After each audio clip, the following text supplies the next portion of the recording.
Okay. Hello. Okay, now let's move on with lesson 8. How organisms interact in the environment. So we will identify and draw a simple food chain using living things from the Philippines. Oh, and label them as herbivores, carnivores, and omnivores. So a while ago, you already know about the different of these three. Okay, so what are the natural processes and ecological interactions that affect the environment and population of organism? So, ano kaya yung mga yun? Ano? So, let's talk about it. Let's see. So, the human population increases every year. The birth rate is higher than the death rate, leading to more people on Earth. Okay, so ibig sabihin nito, dumadami yung mga tao sa Earth because mas madami yung pinapanganak rather than doon sa mga namamatay. Okay? So generally, humans die because of sickness or old age. So with other organisms, it is not sickness or old age that cause the decrease in population. So when we say ecological interactions, it can directly or indirectly influence other organisms and the environment. So it is extremely important in defining communities and ecosystems. So these are the interactions among organizations. Meron tayong predation, herbivory, and competition. Now let's talk about it more. So when we say ecological relationships, these are interactions between and among organisms living in a particular environment. So these interactions may have positive, may have negative or neutral effect on other species. So it may affect its ability to survive and reproduce. So this ability is known as fitness. So for example, 'di ba, kung fit ka sa pagtira sa UAE, you are more likely to survive. 'Di ba? Pero kung hindi ka makakapag-adjust sa environment, sa weather, sa mga tao sa UAE, mahihirapan ka. It can either be maho-homesick ka or maybe magkakasakit ka because of the weather. Okay, so that is an ecological relationship. That is your interaction between the place in UAE. But in here, ecological relationship is interaction between um, um, organisms living in a particular environment. So for example, yung mga migratory birds, 'di ba? Sometimes they migrate or they like move from places to places, ganyan. So let's look more about the positive, negative, and neutral effects of organisms to other organisms or species. Okay, so we have predation. So when we say predation, it has a predator and a prey. So it is most often associated with the classic predation-prey interaction. So dito sa predation, yung predator, it kills and eat another animal, which is yung prey. Okay, so when animal only hunts a specific kind of prey, the population of the prey may decline. However, not all predation interaction may cause to death of an organism. So, ang predation, meron tayo dito, predator and prey. So, yung predator natin, ito yung naghahunting. Siya yung kumakain, pumapatay doon sa prey natin. Okay, so for example, yung lion, kumakain siya ng deers, 'di ba? Hinahunt niya yung deers doon sa Africa, for example. So, ang mangyayari, kapag nahunt, nakain ng ng lion, yung lahat ng deer doon sa Africa, magde-decline or mababawasan yung population ng deer. So that is the predation. Predation, the predator eats the prey. Okay, and when the predator eats only a specific kind of prey, the population of the prey may decline. Kasi nga, yun lang yung gusto niyang kainin. Ayaw niyang kumain ng ibang pagkain. Gusto niya lang yung deer lang ang kakainin ng lion. So, ang ibig sabihin nun, mababawasan or mababawasan yung population ng deer doon sa place na yun. So, just like this one, a hawk preys on both squirrel and mice. So, ito yung hawk and then ito yung squirrel. Now, let's say for example, yung hawk, favorite food niya si squirrel and mice. And ito, kinakain niya lang ito sa, sige, isip tayo, okay, sa Africa na lang. Kunwari sa Africa, meron tayong hawk, parang eagle. And squirrels and mice. And then dito sa Africa, yung hawk, ang favorite niya lang na kainin is squirrel and mice. Yun lang yung kinakain niya every day. So what will happen is the hawk or the population of the squirrel and mice will decreases kasi kinain na or the hawk will eat them. Diba? Kinain na ng hawk. Kaya nabawasan na, nag-decrease na yung population nila. So if the squirrel population increases, the mouse population becomes safe. Kasi nga, syempre, kapag dumami yung mga squirrel, ibig sabihin yung hawk, kakainin niya na lang ng kakainin yung mga squirrel. However, an increase in squirrel population may eventually lead to more hawks looking for prey. So this situation will now affect the mice population. Pero, kunwari doon sa place na yun, sobrang daming squirrel. So, yung mga hawks, sasabihin niya doon sa mga friends niyang hawks, uy, there's a lot of squirrel in this place. Let's go and hunt them down. O, diba? E di, sobrang dami ng hawks ang pumunta doon sa place ng squirrel. O, tapos, dahil sobrang dami na nila, hindi na nagkasya. The squirrel population is not enough for the hawks.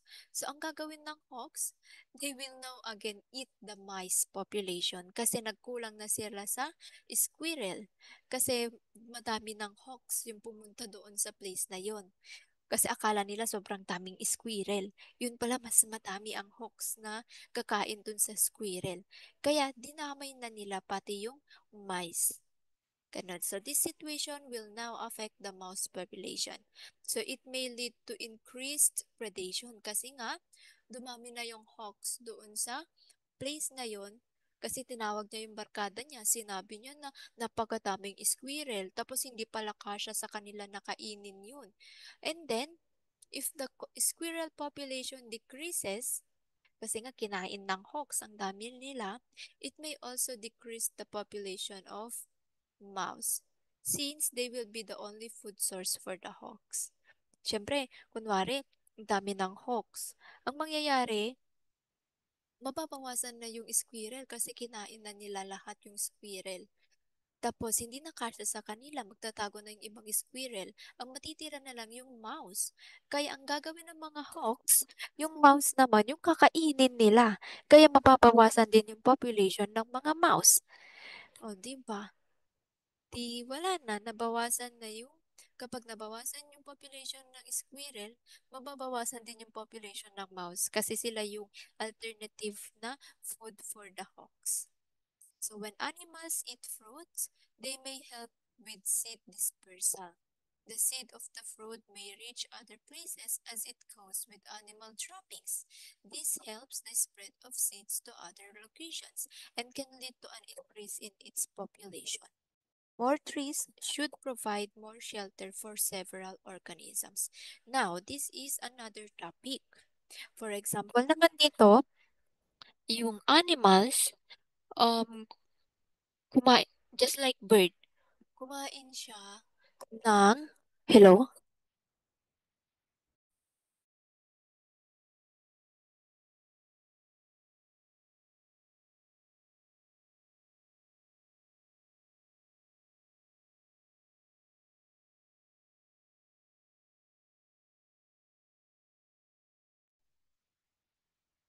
So this is another topic. For example, yung mga birds naman, kumain sila ng mga seeds. Ngayon, hindi madadigest yung seed na yon. Kapag nag-poop sila, mapupoops din nila yung seed. Eh, di ba yung birds nagfa-fly-fly yan? They fly around places, from places to places. So, ang mangyayari, kapag kumain sila, for example, sa one place, for example, here, meron tayong mga seeds, and then yung bird, kunwari ito yung bird, kumain siya dito ng seed, eh, tinabawasan yung seed, napunta doon sa tummy ng bird. And then yung bird, pumunta siya sa places. And then dito, nandito na yung bird. Ang nangyayari, yung bird, tatae siya ngayon dito. May itatae niya yung seed. Kasi hindi niya naman na-digest. Tapos yung seed na tinae niya dito, mag-grow into a plant or a tree. Diba? So they help with the seed dispersal. Okay? So, yung mga plants na to, yung mga trees na to, they can provide a shelter or tahanan sa mga organisms or also a food sa mga herbivores. Okay, and omnivores.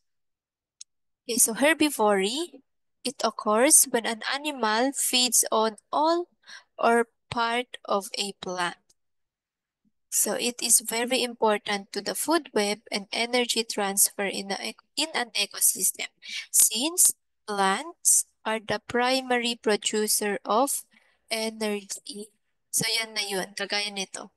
Ang herbivory ay ang tawag doon sa pagkain ng mga herbivores ng plants. It can be all or just a part of it. Okay, so when we say herbivory, it's just, alam mo yun, kapag kumain yung mga animals ng plants, ang tawag doon is herbivory. No matter kung ano yung part ng plant yung kinain niya, yung leaves, yung trunks, yung fruit, yung vegetable, or even lahat ng yan, ang tawag dyan is herbivory. So it is important kasi dito nangyayari yung energy transfer. Yung energy from the fruit na pupunta sa plant or sa animal. Ganyan. So, ang mga plants, sila yung primary producer ng energy. So, sila yung nasa tuktok. Sila yung nagpro-provide ng energy sa mga animals. Yan. So, kung walang plants, hindi makakakain yung mga herbivores, mamamatay sila. Eh, yung mga herbivores, sila yung pagkain sa mga carnivores. Ganyan. So, kapag walang makain yung mga carnivores, edi wala ng tao sa mundo. Mamamatay na tayo. Hindi tayo magsusurvive. And lastly is competition. So, when we say competition, this is just the typical competition that you know. And it happens when many organisms need the same limited amount resources. So two kinds of organisms competing for the same limited resources cannot live in the same place at the same time. Now, let's think of an example. So, kunwari, it's the end of the world. And nasa room lang kayo na merong 5 na hot dogs only. Eh doon sa 5 na hotdogs, 10 kayong tao na magko-compete to eat that 5 hotdog. So ang mangyayari, mag-aagawan kayo. You will compete with each other to eat at least 1 hotdog. Okay, so yung hotdog, siya yung limited resource na kailangan ng organism to survive. And hindi ka dapat two kind of organism. Kunwari, 5 kayong mga tao, hindi dapat kayo nasa isang room na merong same limited resources just like hotdog. Kasi kung 10 kayo, tapos lilima lang yung hotdog, more likely may 5 sa inyo, 5 or more na hindi makakakain ng hotdog and magugutom and mamamatay. Ganon. Okay? So that is the competition. So because of this, one organism can or may be extinct. Extinction is the death of a specific organism's remaining or last remaining living member. So, for example, maybe soon, 'di ba, kapag hindi na nakapag-survive yung mga tao sa mundo kasi kunwari nawalan na sila ng pagkain, ang mangyayari magiging extinct sila. So kapag extinct ka, yung last na person dito sa mundo is namatay. So ibig sabihin yung human naging extinct na. Ganon. But that will be billions of years pa na mangyayari.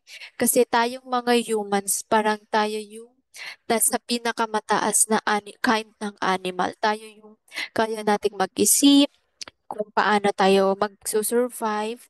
Tapos yung katawan natin kaya niyang i-balance yung yung katawan mismo natin kaya niyang i-balance yung sarili niya para makapag-survive sa environment niya. Kahit like sobrang lamig or sobrang init ng environment natin, kaya nating mag-adjust. So we are so special and you are special. And that is the end of our lesson 8, how organisms interact in the environment. Okay, so you may now take the quiz in lesson 8, and that is the end also of our lessons in quarter 2. Yay! So again, don't forget to prepare for your exam and we will have our review next week. Have a great day ahead and enjoy the rest of the day. God bless.